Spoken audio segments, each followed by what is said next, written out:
Good day everyone!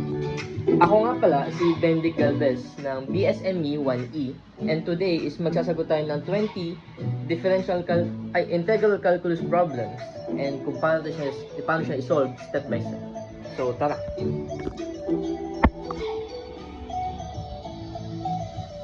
So, una sa lahat is yung problem number 1 natin, which is yung integral of x to the third dx. So, ito ang pinaka-basic o pinaka-simple na kaya natin gawin. And ito rin yung pinaka-essential para masugatan natin yung mga next na problems sa integral calculus na topics.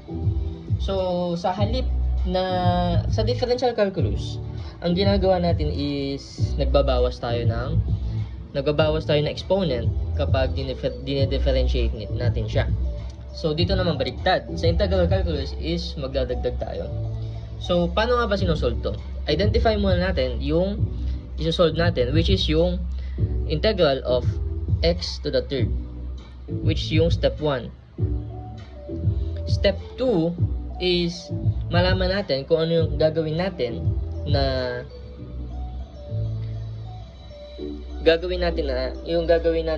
procedure or process.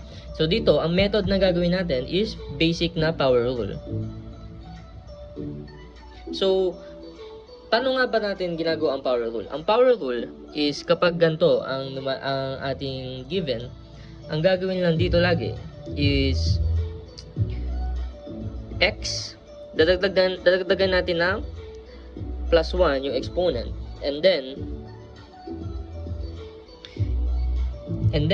yung exponent natin is yung magiging nasa ilalim din, which is 4. Then, wag natin laging kakalimutan yung plus c. Yan. So, ito ang ating step 3, which is yung final answer. Then, dito naman tayo. Wait lang, gawin kong Minecraft ang kanta. Yan. So, next na problem natin is mainly tayo dito.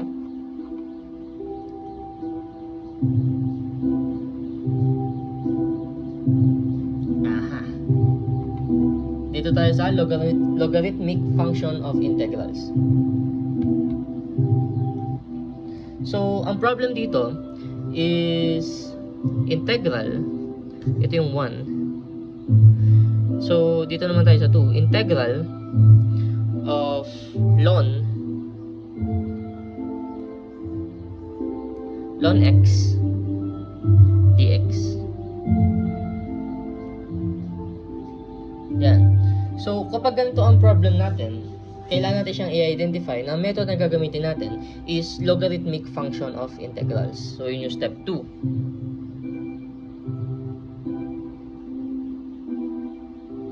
Logarithmic. Basta intindihin nyo na lang. Then, paano nga ba natin ginagawa ang logarithmic?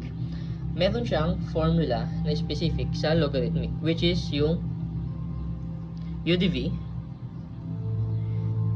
equals uv minus v du. So, ito ang formula na kailangan natin gamitin. So, bago natin magamit ang formula, kailangan muna natin hanapin ang ating du, ang ating u and dv. So, ang ating du is gagawin nating ln x. I mean u. Ang u natin is equals to ln x. Yan. Then, ang ating magiging du naman is magiging 1 over x dx du. Yan. Ito ang makukuha natin kapag in-integrate natin ang u. So, kunin naman natin ang dv. So, ang dv natin is magiging dx. Simply yung dx. Yan. Then, para makuha natin yung kanyang v, ang v niya is magiging simply x kapag dx ang given. So, since nakuha na natin lahat ng kailangan natin, pwede na natin siyang ilagay sa ating formula, which is integral of ln x dx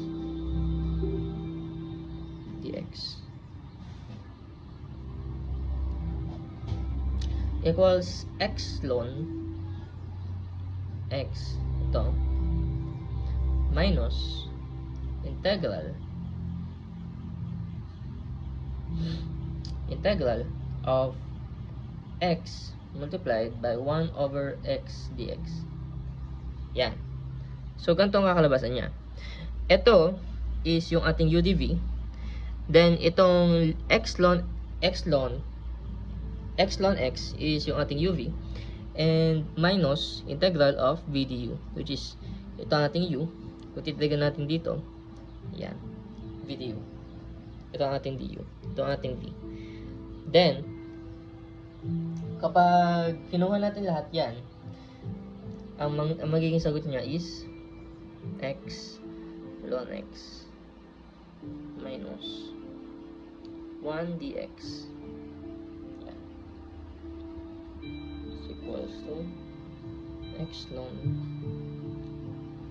x minus x plus c. So, ito ang magiging final answer niya. So, paano ba natin nakuha to? So, simulan natin dito sa kinuha natin yung UDP. So, sinubstitute natin yung formula natin na UDP video. Kung titignan natin dito, na-substitute na natin. Tapos, kung titignan natin tong video natin, kapag minultiply natin, kapag inano natin to, yung x nya is, kapag minultiply natin, simply, magiging over yan. So, kapag kinuwas multiply natin siya, ang magiging sagot na lang niya is 1. So, ito ang final answer natin. So, next is, dito naman tayo sa U substitution. So, ang given problem natin is,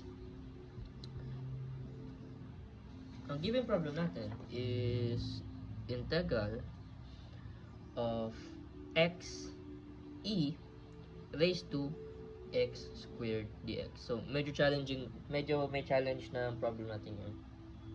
So, ang first step na gagawin natin dito is, ano nga ba ang gagamitin natin na method? Like I said before, ang gagamitin natin is U substitution. So, U sub. Step 2. Ang step 1 natin is identify kung ano ang i-integrate natin. Lagi natin hindi papansinin yung dx sa labas. So, ngayon, nakuha na natin ang step 2, which is gagamitan ng U sub. So, hanapin natin yung U saka yung du. So, automatically, kapag ganito ang problem natin, na meron siyang exponent, na meron din exponent, yun ang automatically na ating U, which is, ang U natin is equals to x squared. Then, kapag in-integrate natin to, makukuha natin na sagot is 2x, which is ito ang ating du. Yan. Tagay natin lagi ng dx. Huwag kakalimutan ng dx. Yan ang constant natin. So, ngayon, ang next na gagawin natin is, since meron na tayong du and meron na tayong u, since ang ating 2x dx is, kung i-write natin to, magiging 1 over 2 du, which is equals to x dx siya kapag nire-write natin. So, therefore, ang magiging given natin na formula kapag ganito ang ginawa natin is, copy natin yung original formula muna lagi kapag U sub, which is x squared dx. Then, ang magiging equal nito is eu multiplied by 1 over 2 du. Yan. Then, dito na tayo. I-integrate na natin siya. I-integrate na natin to. So, straightforward na yung integration nito. Magiging 1 over 2 EU du equals to 1 over 2. Lalabas natin siya. EU du which is equals to 1 over 2, tama ba? 1 over 2 EU plus C. Ayan. So, hindi pa tayo tapos nito. Kailangan pa natin siyang tinatawag na back substitute. So, ibig sabihin, yung U natin is isa-substitute natin dito sa nakuha nating U nung una. So, ang magiging final answer talaga niya is 1 over 2 EX squared plus C. Yan. Ito ang final answer natin. Huwag natin kakalimutan lagi yung back substitute. Yung U, dapat wala siyang U sa dulo. Kapag dapat i-substitute natin yung U sa dulo, sa una natin. Back substitute, tapos lalagay natin dito. So, yun ang final answer natin. So, next naman tayo. Mamili tayo ng second one dito.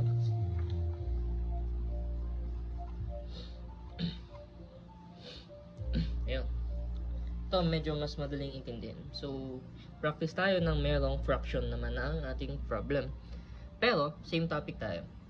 So, dx over x plus 1 squared. Yan. So, first step natin lagi, identify kung ano ating sinasubstitute, which is ito, dx. Ay, wala palang dx to. Then, step 2, ang gagawin natin method is u sub. Step 3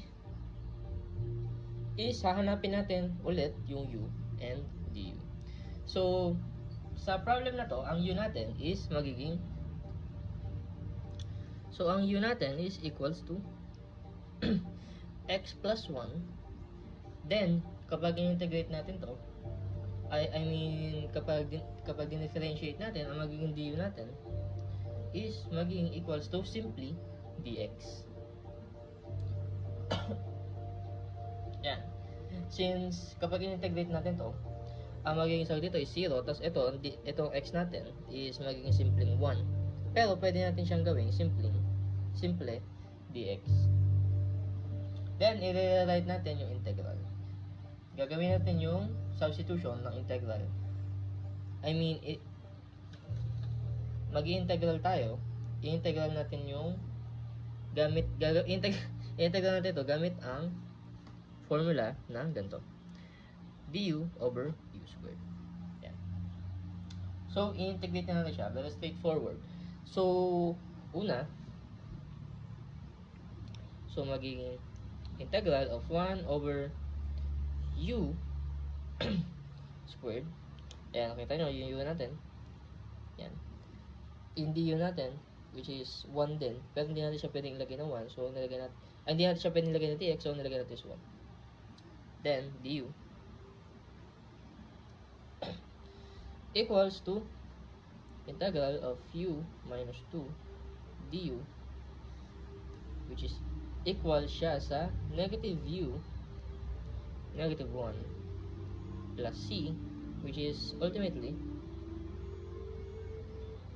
equal sa negative 1 over u plus c.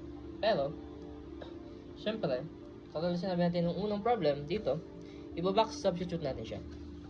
So, hindi pa final to. So, ang final answer talaga natin is kapag kinuha natin yung u sa pinakauna natin, which is ito, x plus 1, is magiging negative 1 over x plus 1 plus c. So, ito ang ating final answer. Yan. Very good, guys. So, dito naman tayo sa trigonometric. So, ang given natin sa trigonometric, which is integral of sin x. So, pinaka-basic na basic ng ating trigonometric. So, sa trigonometric, kukunin natin yung so, first step, as always, identify kung ano yung ating i-integrate, which is ito, sin x. Next step, step 2, ano ang gagamitin nating method, which is, like I said, trigonometric. Yan. So, sa gantong, so, step 3 is integrate. So, unang gagawin natin is titignan natin kung ano ang integration ng sin sa kapag in-integrate natin siya. So, kung titignan natin 'yon, kung titignan nyo kung ano yung integration ng mga trigonometric na numbers, yung sin, cos, yung tan, lahat yon is merong sarili-sariling integration. Sa sin, kapag nirelate natin siya, in-integrate natin, ang magiging integration niya is negative cos x. Lagyan natin na plus c. Yan yung sagot. So, ito na yung sagot. Negative cos x. Ganun lang kasimple.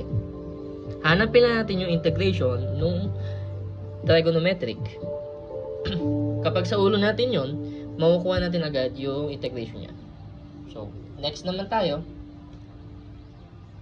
So, try naman natin is isa pang madali, which is cos x naman. So, as always, gagawin natin, tingnan natin kung ano i-integrate natin. Step 1, step 2. Ano ang gagamitin natin na ano ang gagamitin natin na klase of integration or method, which is trigo. Step 3 is simply to integrate. Answer na tayo. So, ano nga ba ang integration ng cos x? Kung sa ulo nyo o binasa nyo, ang katulad nito, magkabaliktad lang sila. So, ang integration naman ng cos x is sin. Pero, hindi siya negative. Siya ay positive. Sin x plus c. So, ito na yun. Ito na ating final answer. Yan ang ating final answer. Ganun lang kasimple kapag trigo. Pero, merong mas may hirap dyan. Pero, pinaka-basic muna tayo para maintindihan natin agad. So, next topic naman tayo, which is trigo pa rin, pero inverse trigonometric naman siya. So, unang problem natin is arcsine, integration of arcsine x. So, first step lagi, identify kung ano yung integrate natin, which is ito. Then, ano yung gagamitin natin na method, which is, katulad na sinabi ko kanina, yung inverse trigonometric. Yan. Step 2 yan. So, step 3 is simply to integrate na. So, paano nga ba natin ginagawa ang inverse trigonometric? So, katulad siya ng u sub na ginawa natin kanina. Pero, katulad siya ng u sub kung saan kukunin natin yung u niya, which is u natin is yung siyempre arcsine x. Diba? Arcsine x. Then, yung dv natin, dv, which is dx. Yan. dx. Yan. dx. Kalimutan ko eh. Now,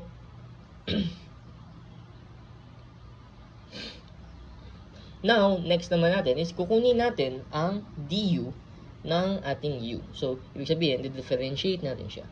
So, paano nga ba natin i-differentiate ang trigo. So kapag dinifferentiate natin ito, babalikan natin integral calculus, I mean differential calculus, meron siyang integration na lalabas.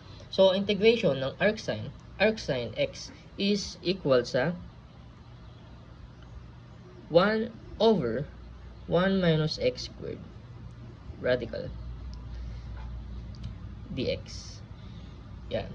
Then, kapag in-integrate naman natin yung, or dinerive natin yung dx natin, ang magiging derivative niya is simply x. I mean dv pala, dv. dv natin is magiging equals to x. Magiging equals to x. Now,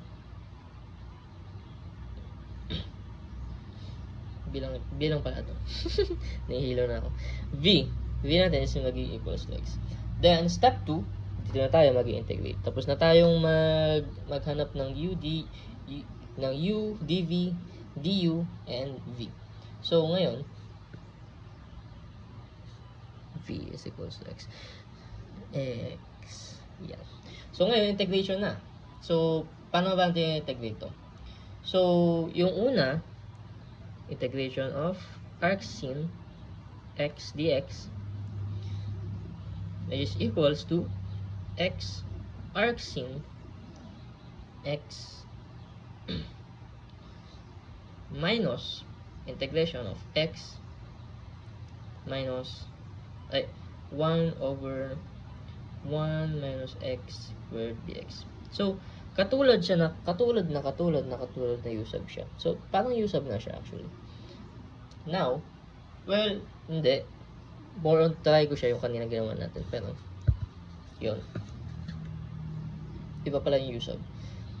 So, next step naman natin is, since, i-simplify pala natin ito. So, isi-substitute natin yung second integral para sa second integral niya. So, which is equals to x over integral of 1 minus x squared dx equals to negative 1 half. Lalabas natin siya para siya yung maging du over u, which is equal sa, wala na tayong space, negative u plus c, which is hindi pa tapos, kailangan na natin ilabas. Pasok yung 1 minus x squared plus c. So, yan. So, kung i-combine natin siya, kailangan natin siyang i-combine. So, ang magiging sagot dyan is x arcsine x plus ito, which is 1 minus x squared plus c. So, yan. Ganun lang kasimple. Nakakalito lang siya minsan. Pero, kung gagawin siya ng tama, makukuha niyo yung tamang sagot. Isa pa lang pala ito. So, kailangan pa natin ng isa pa. So, sagot tayo ng isa pa. So, ibahin naman natin. Gawin natin arctan naman. So, integral of arctan x. Yan. So, first step lagi, alamin kung ano ang ating i-integrate, which is ito. Second step, ano ang gagamitin natin na method, which is inverse trigo. Yan, inverse trigo. Step 3 is kukunin natin yung kanyang u, dv, du, and v. So, ano nga ba ang ating u? Ang u natin is arctan, of course. Arctan x. Yan. So, ang ating dv is simply magiging dx. Yan. Yan. Then, ating magiging du is, kung hindi nyo pa alam kung ano yung arctan, ang arctan is kapag tinignan nyo sa may integration, is, tanda ko is 1 plus x squared dx yun. Yan. X squared. Bulayin natin ito. Du is equals to 1 over x squared. Tama ba? 1 plus x squared dx. Yan, alam kong tama yan. So, kunin natin yung ating dv. So, integrate natin yung dx. So, ang integration nito is x. Yan. Dahil na kompleto na natin siya. Yan. Kompleto na natin. Pwede natin siyang isolve. So, integrate na natin. So, kung i-integrate natin to, so, arctan x dx equals to x arctan x minus integration of x over 1 plus x squared dx. Then, kailangan natin siyang i-substitute. Kailangan natin i-substitute para sa integral. So, x over 1 plus x squared dx equals 1/2 ln 1 plus x squared plus c. Yan. Then, kailangan natin siyang, as usual, i-combine ulit, diba? Kailangan natin siya i-combine. So, kapag i-combine natin to, magiging x arctan x. So, minus 1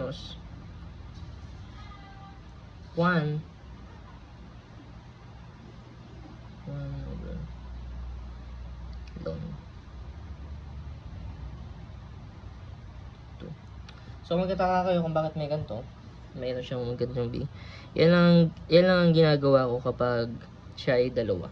Dalawa kasi yan. Isang negative 1 over ln, isa rin negative na 1 na 2 over ln. So, pinagsama ko na siya. Then, 1 plus x squared plus c. So, yan. Yan lang kasimple. Pinaganto ko na lang kasi hindi na kasi. Yan. So, ganun lang kasimple. Nakakalito sobra. Pero, ito yung list talaga na medyo nahihirapan din ako. Pero the rest, madali na siya. Ito lang talaga yung nakakabaliw. Pero, exciting naman siya. Masaya naman. So, next problem naman tayo. Next topic. So, next topic natin is partial fraction. So, ang unang given natin for partial fraction is pinakasimple. Integral of 1 over x squared minus 1.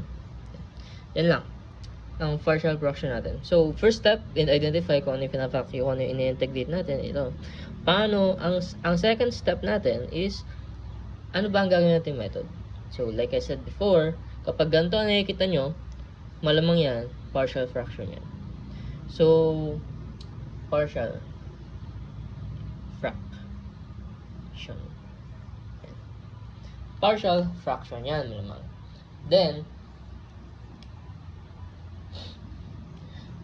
ano nga ba ang una natin gagawin kapag partial ang ginagawa natin?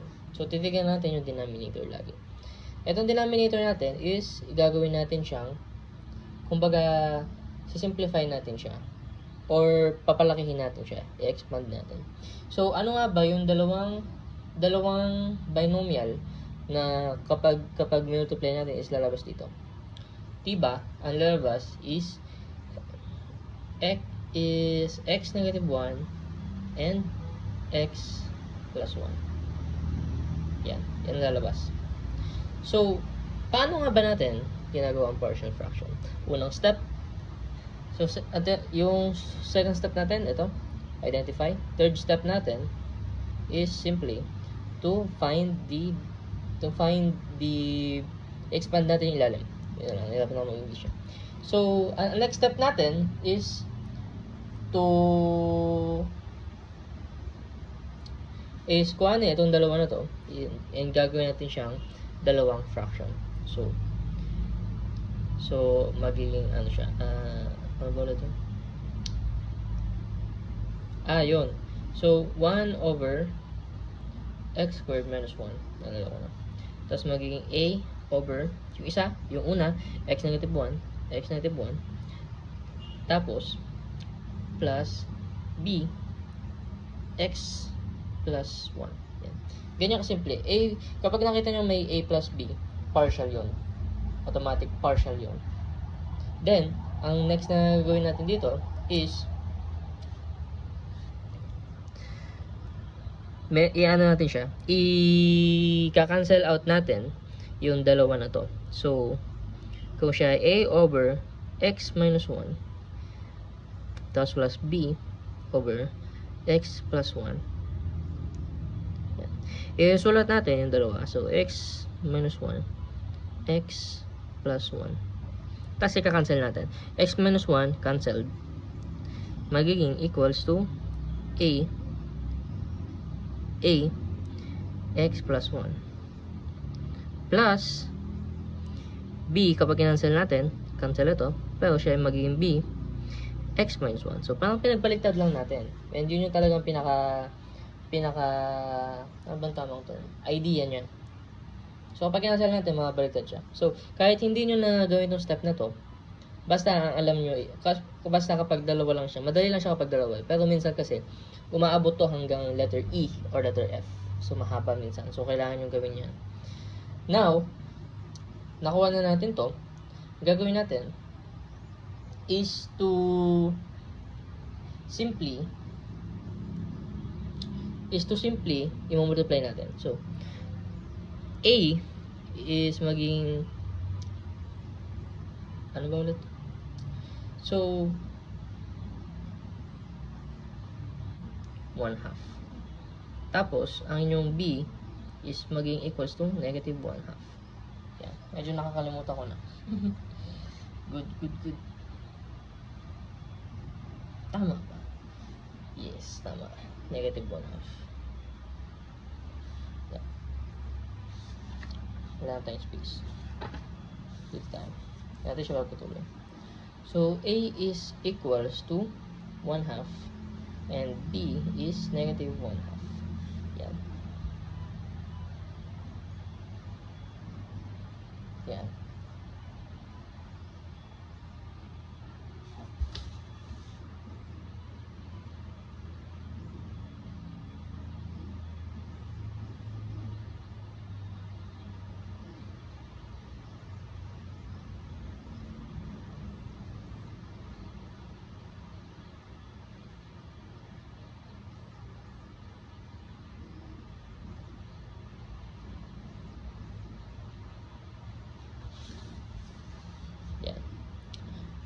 So, ang next natin gagawin, ang next natin gagawin is i-integrate na natin siya. So, babalik tayo doon sa unang formula natin, yung may A and B. So, kung tama ang pagkakatanda ko, siya ay 1 over x squared minus 1 dx. Tama. Okay, dx.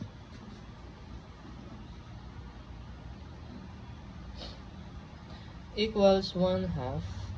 Lalabas natin siya. So, dx over x minus 1. Negative 1/2 integral of dx over x plus 1. So, yan. Ako, in-automatic ko na siyang nakalabas. Pero, hindi, actually, ito is nakalagay siya sa taas. So, magiging 1/2 siya. 1/2 over x minus 1. Pero, para mas madali, and bawat steps is automatic ko na siyang ilalabas. Tapos, dx na ipapalit ko. So, after nyan, kung nakikita nyo siyang ganyan, ang magiging simplification niya is magiging 1/2 ln x minus 1 minus 1/2 ln x plus 1. X plus 1 plus yan. Pero to further simplify, 1 over 2 ln. Pwede nyo siya pagpatungin. minus 1 x plus 1 plus c. So yan. Yan. Ito ang ating final answer. So yun ang una nating given for partial. So ang next na given natin, ito yung bagong papel. Next given natin is ito. Integral. So integral of 2x plus 3 over x squared plus x minus 2. Yan. Yan. So, una natin gagawin, identify na ito ang ating, ang uunahin natin is ito yung nasa ilalim. So, paano natin sasagutan to? Gagawin natin siyang step 2. Gagamit tayo ng partial fraction. So, nakita natin partial fraction. Basta kapag lagi nakikita nyo na pwedeng gawing binomial yung ilalim niya, partial yun. Malamang. Then, ito ang gagawin dyan. So, ano nga ba ang dalawang binomial na kapag multiply is lalabas is x squared plus x minus 2. None other than negative 1 and positive 2 ulit. So, negative 1 x negative 1 x plus 2. Yan. Kung kanina is negative 1 and plus 1, ito naman is plus 2. So, check natin. X squared. Tapos, 2x plus 2x. Tapos, ito naman, negative x. Ito naman, negative 2. Yan. So, x squared, tapos kapag binawasan natin, magiging plus x na lang siya. Since magiging 1 to. Then, negative 2. So, parehas tama. So, tama siya. Ang magiging gagamitin natin na dalawa is negative 1 and positive 2. So, step 3 is babalik tayo sa una. Kakopy natin to is equals to integral of 2x plus 3 over x squared plus x minus 2 equals a and b natin. A over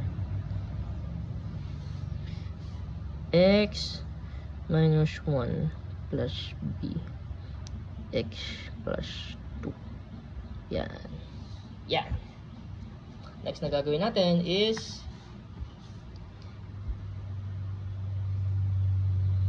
x minus 1 plus b x plus 2. Yan. So, i-cancel out natin siya in both ng denominator.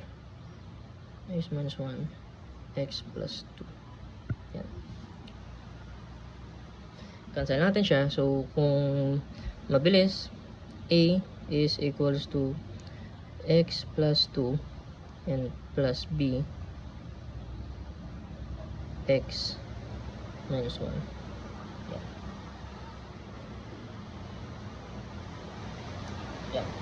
So, ang next step natin after nito is to simplify natin siya. So, magiging ax tapos magiging plus 2a.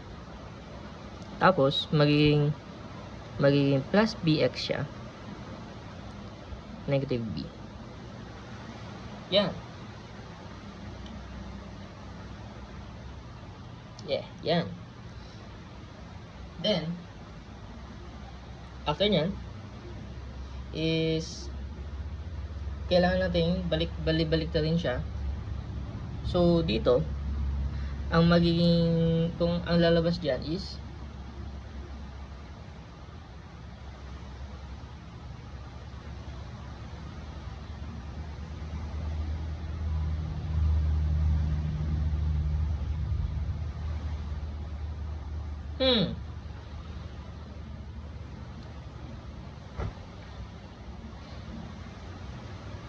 So dito, makikita natin na tama. Ang lalabas dito is ang A is magiging equals to 2 and B is equals to 1.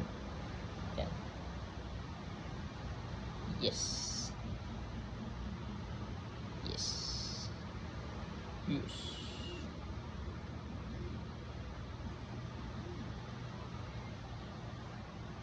Yan, tama.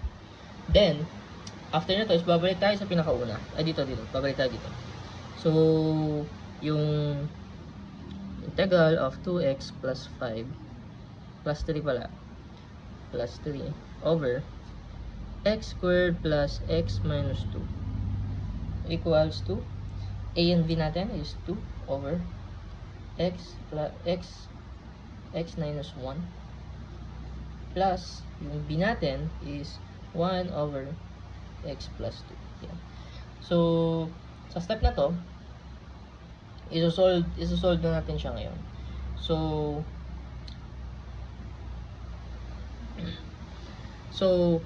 ang magiging sagot nito, kapag binaliktad natin, pwede natin siyang ilabas. Kapag nilabas natin, magiging 2 integral of dx over x minus 1 plus dx tama, 1 kasi may imaginary 1 sa labas over x plus 2 di pala kita, x plus 2 may imaginary 1 sa labas pero pwede natin ilabas to. So nilabas natin yung mga numerator niya. Then kaya natin siya nilabas para maging nagkaroon siya ng ln. So magiging isagot niya pag sinimplify is 2 ln x minus 1 plus ln x plus 2 plus c. Yan. Ito ang final answer natin. Yan. Nice. Next topic naman tayo. So, ang next naman natin is trigonometric substitution. So, ang first problem naman natin ngayon for trigonometric substitution is integral of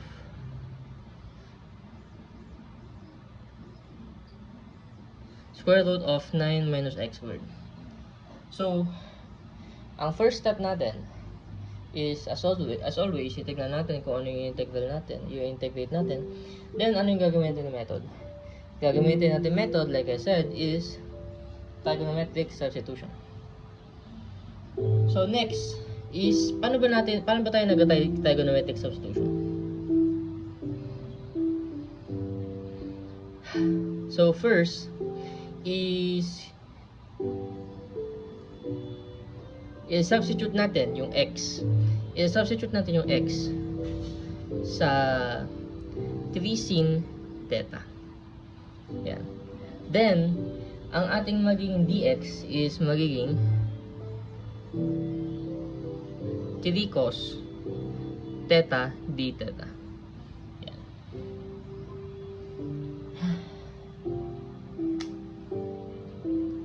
So next, ang gagawin natin is isi-substitute naman natin siya, then isi-simplify. So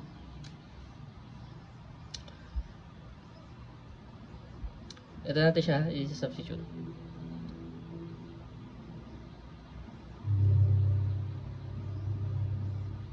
Theta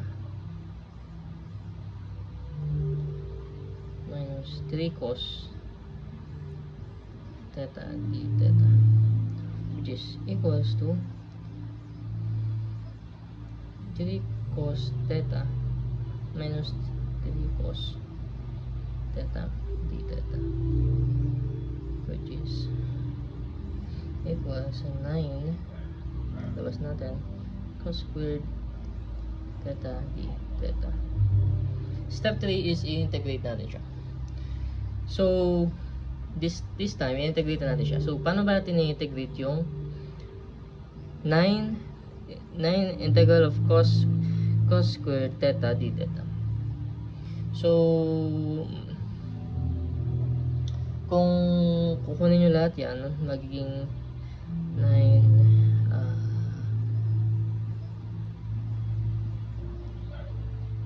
plus 1/4 sin 2 theta plus c. 9 over 2 theta plus 9 over 4 sin theta plus c. Yan. So, pag nakuha na natin yung simplification niya, kailangan natin back substitute. Lahat ng theta is, lahat ng theta is papalitan natin. So,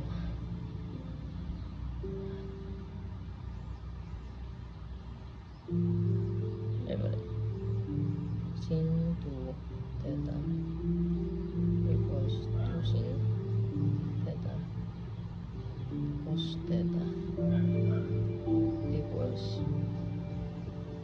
2x 9 minus x squared over 9.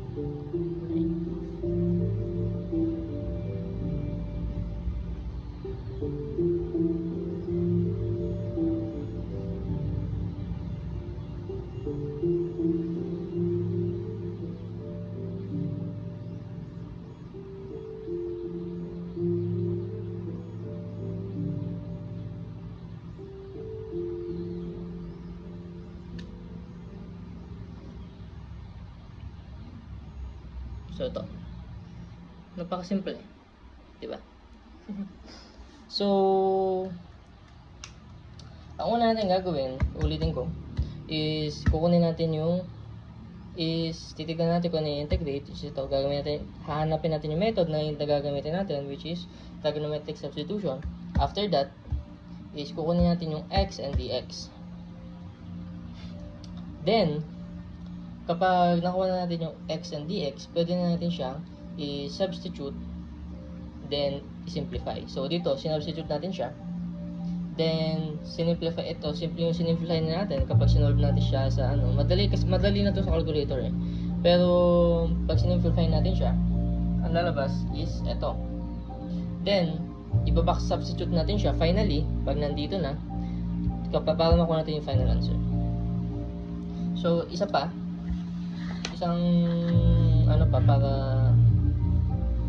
sigurado, which is x squared plus 4. Tama ba? Integral of x squared plus 4. Yan. So, dito, magtataka kayo, hindi ko pala na-explain, saan natin nakuha yung 3 sin theta? Yung 3 sin theta is makukuha natin kapag nakita natin yung I'm not sure if identity or pero meron siyang equal na given dito. So yun. Ito namang x squared. Ang magiging x naman niya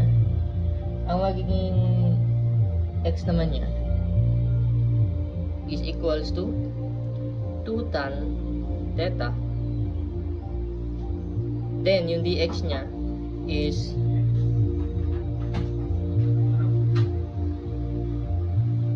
tapos yung magiging dx niya is equals to 2 sec squared theta d theta. After nyan, isa-substitute natin siya and then simplify. So, paano natin siya isa-substitute and simplify? Ganito lang yan. Very basic. So, radical of 2 tan theta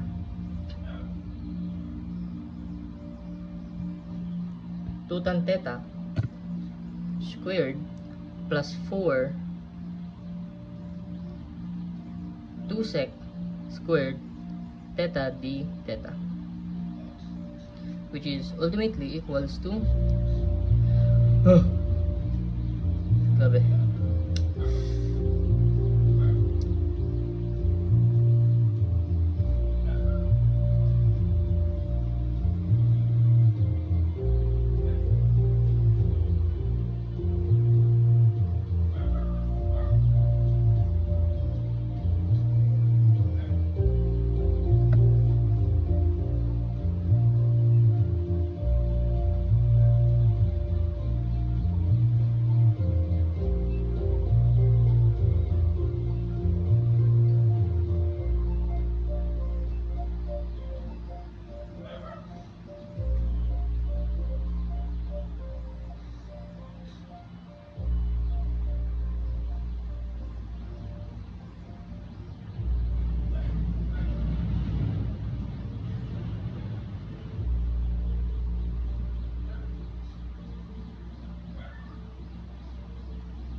Grabe. Haba. My God. Then, i-integrate natin siya. Oo, tama. I-integrate natin siya. So, ay, may ano pa sa likod. I-integrate natin siya.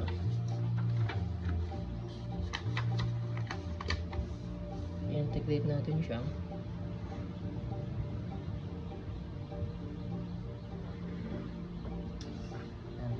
Ay, nakumuha na ako ng bangkok. So, i-integrate natin siya. So, paano ba natin siya i-integrate? So, ganito na yan. Lalabas natin, syempre, yung constant sa loob. So, 4 equals 4 1/2 sec theta tan theta ano ba square plus 4 tama ba ito? Mali tan theta plus na pala ito plus 1/2 ln sec theta plus tan theta plus c 2 sec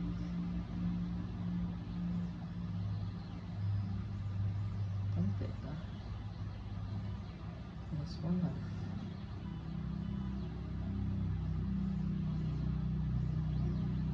plus 1/2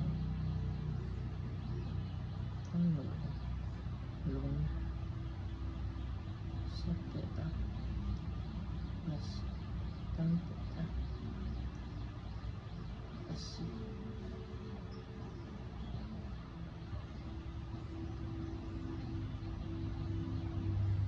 Oh, mali. Nagawa ko na pala ito. Pagkiin na lang siya. 2 sec theta tan theta plus 2 ln sec theta tan theta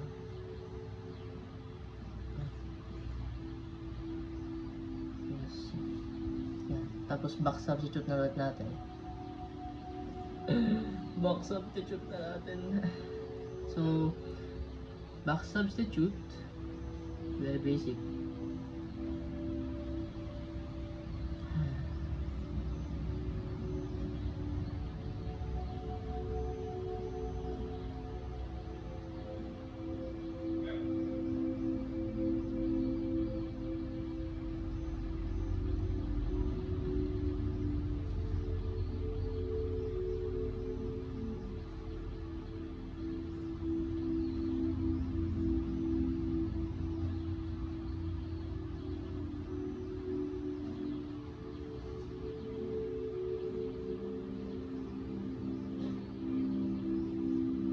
Okay, final answer. X.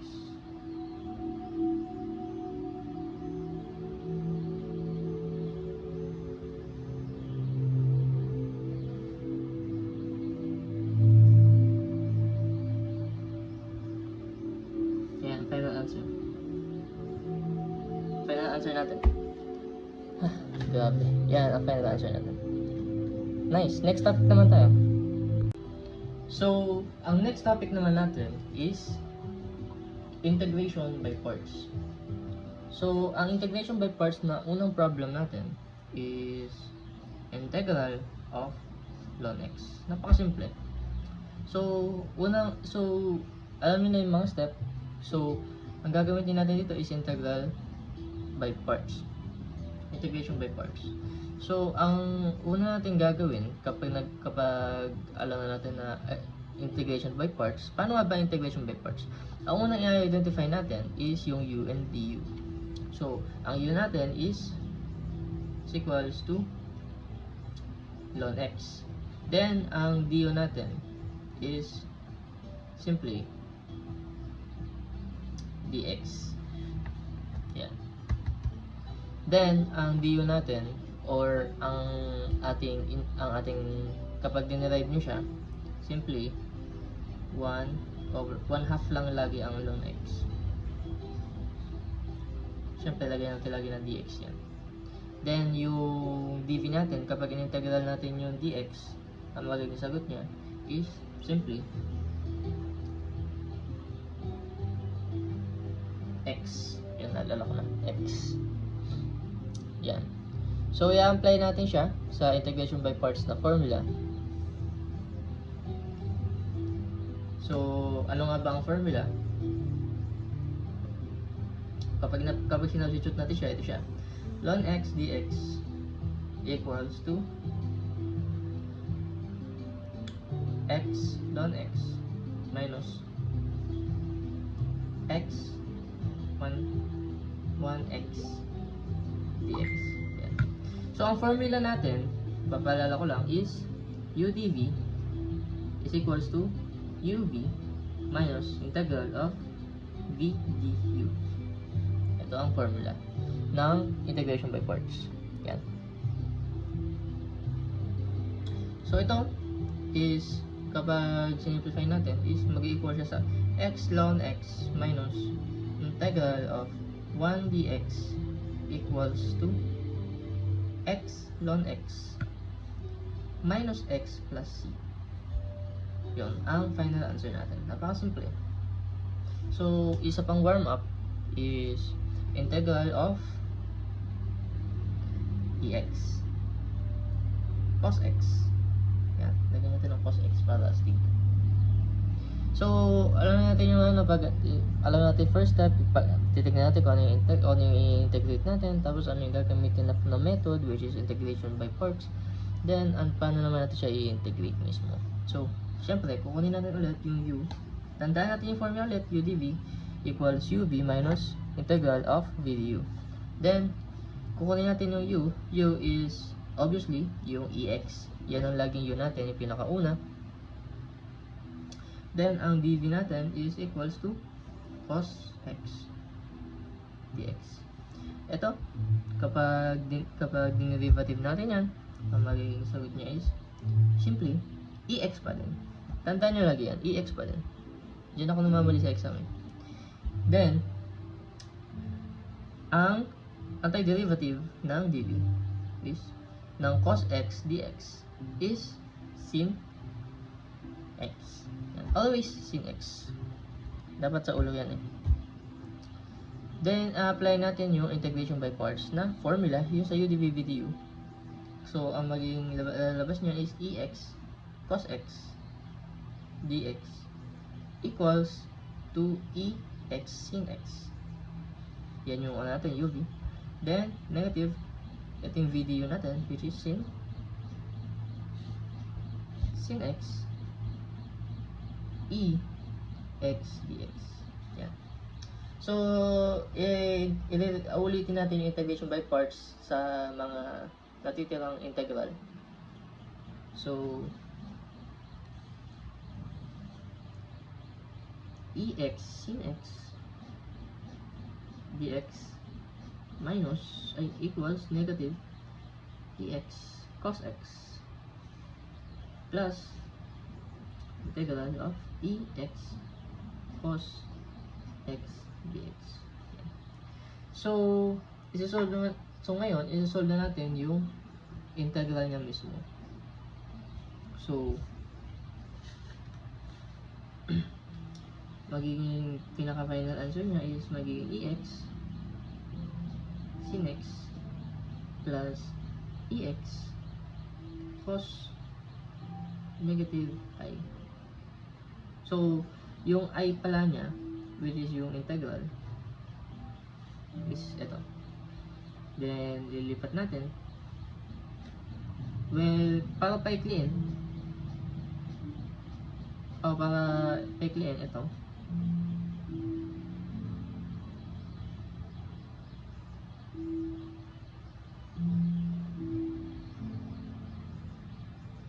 Ito ang final answer niya.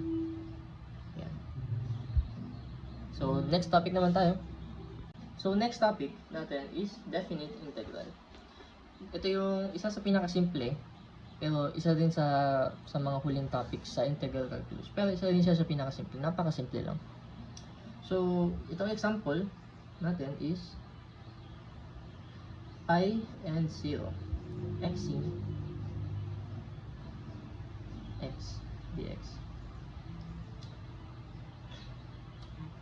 So, una natin gagawin dyan is identify natin yung u and du.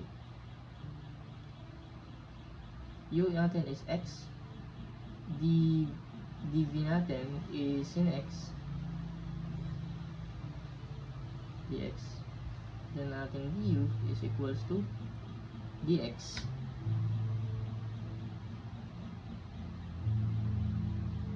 And ating d is equals to negative cos x. Yan. Simply, kaya naging dx na lang siya kasi nilalagyan natin siya lagi ng dx dito. Pero kung i-integral natin yung x, ano yung lalabas? Constant siya na number 1, tama. So, naging dx na lang siya. Pero, merong imaginary 1 yan. Now, ang next natin gagawin is i-apply natin yung integration by parts na formula. So, eto. X sin x dx equals to negative x cos x pi n 0 plus integral of pi n 0 cos x dx, which is equals to negative pi cos pi plus 0 cos 0 plus sin x pi 0. Yan. So, cancel. Matitira is pi minus 0 equals pi. So, ito ang final answer. Ganyan ang magiging final answer lagi. Yan. Kapag definite siya. Kasi dito sa definite, meron pang isang method. Ito, long method to. Meron pang isang method is yung merong compass. Though hindi ko sa ulo yung compass, pero may compass siya. So sa compass, titignan mo lang yung given niya. Kung ang given niya is pi over 0, merong pi over 0 doon na nakalagay na sagot na. So, para hindi na kayo mahirapan dito, automatic na yun. Pero dapat sa ulo nyo. So, problem number 2 natin is integral of ex from 0 to pi over 2. Ay, dito tayo. Yan. Ex. Yan. Ex cos x dx para madali. Yan. So, kukunin natin yung identify. I-identify natin yung ating u and dv. So, ang u natin is equals to ex. Then, du is simply magiging ex din. Then, dv is equals to cos x dx. Tapos, ang b natin is equals to sin x. I-apply natin yung integration by parts ulit. So, magiging ex cos x dx equals ex sin x 0 minus 2 0 ex sin x dx. Yan. So, isa-solve pa natin yung remaining integral. So, uulitin natin to dapat yung integration by parts. Pero, para mabilis is kung nalagay ko na yung final answer dito.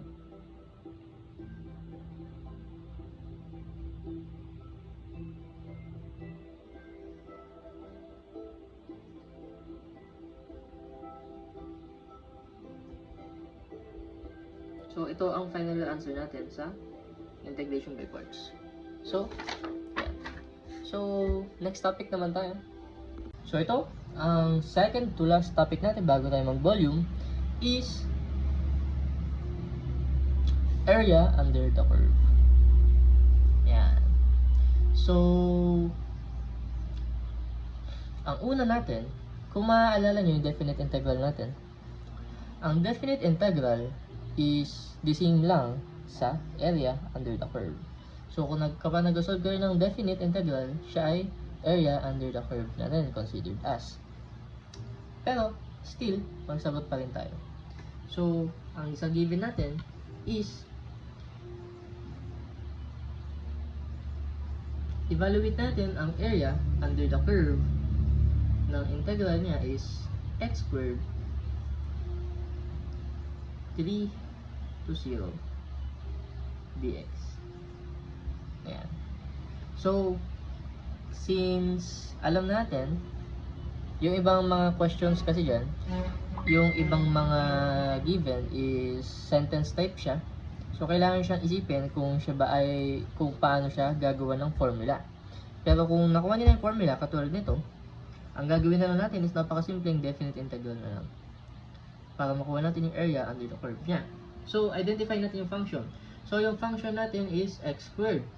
Tapos, paano natin i-calculate ang integral? So, napakasimple na power rule lang nito. Power lang tinuro ko kanina. So, magiging x to the third over 3 siya. Tapos, kukunin natin, i-evaluate natin siya from 0 to 3. So, itong, ano natin ito, magiging 0 to 3 siya. 3 to 0. Which is, magiging 3. Substitute na lang siya. 3. Tapos, yung isa, kahit di nyo na isulat, kasi 0, 3 over 3. Wala rin naman yan, 0 din naman yan. So, ang magiging sagot dyan is 27 over 3. Pero, pwede natin siyang i-simplify pa further. So, pwede siyang naging 9. Area under the curve natin, which is 9. So, isa pang given natin, isa pang problem is medyo gawin natin exponential naman tayo. So, gawin natin siyang EX 1 to 4. Ayan.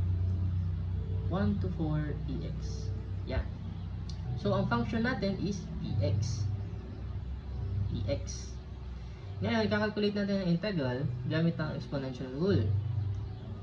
Which is EX dx is equals to still EX. Kung gagamitin natin exponential rule dito, the same lang siya. Kung gagamitin natin yung exponential rule dito, the same lang siya. So, evaluate natin yung integral from 1 to 0. 1 to 4 pala. So, ang magiging natin is equals to E4 minus E1. So, magiging natin is E4 negative E. So, ito ang magiging final answer natin sa area under the curve in terms of EX from 1 to 4. Yan. So, dito naman tayo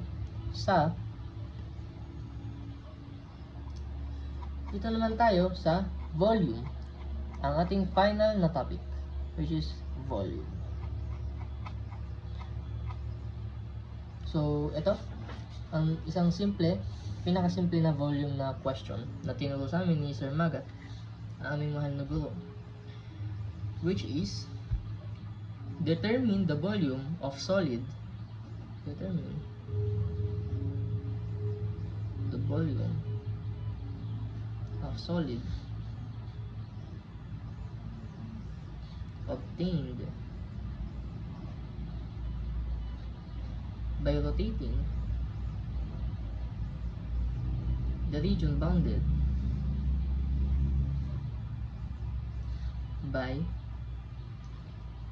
y is equals to x squared minus 4x plus 5 x equals to 4 and x-axis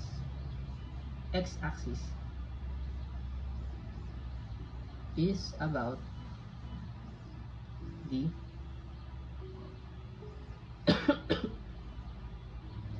x-axis.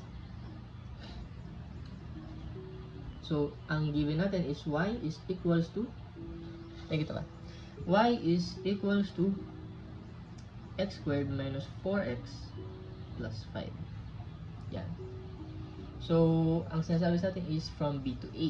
So, ang magiging natin is from B to A. Tapos, pi y squared dx. Yan ang ating formula. Tapos, ipapasok natin, i-substitute lang natin para maging B to A pi x squared minus 4x plus 5 squared dx. Yan. Substitute na natin yung y. Then, ang x natin is maging equals to 1, x is equals to 4, and y is equals to x, and a squared to squared. Is equals to 4x. Ayan.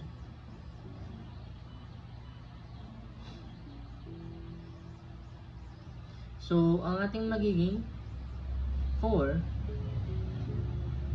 is to 1 pi.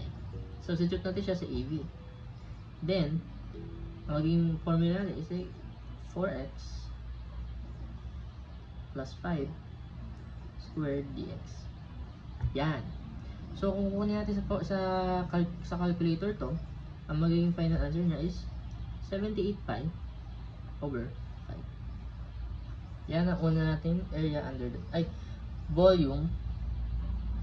Una nating volume na problem. Revolution. So, second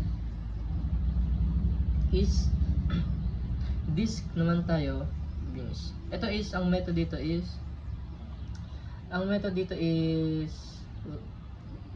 ito, bago to, disk rings naman tayo for the final problem. So, ang gagawin natin is i-determine natin ang volume ng isang rotating region by y is equals to 7 minus x squared, x equals negative 2, x equals 2, and the axis about the x-axis. So, binigyan tayo ng given na y is equals to 7 minus x squared. That's b a pi y squared dx. So, katulad ng ginawa natin kanina, substitute lang natin sa ating given squared dx. Tapos, substitute din natin yung a and b natin. 2, negative 2 pi 7 minus x squared 2 dx. Yan. Then, ang magiging final answer nito is 2012 15 pi, which is yung final answer natin sa final problem sa ating volume revolution of volume using disk method. So, salamat sa pakikinig and happy viewing. Sana may natutunan kayo. Thank you.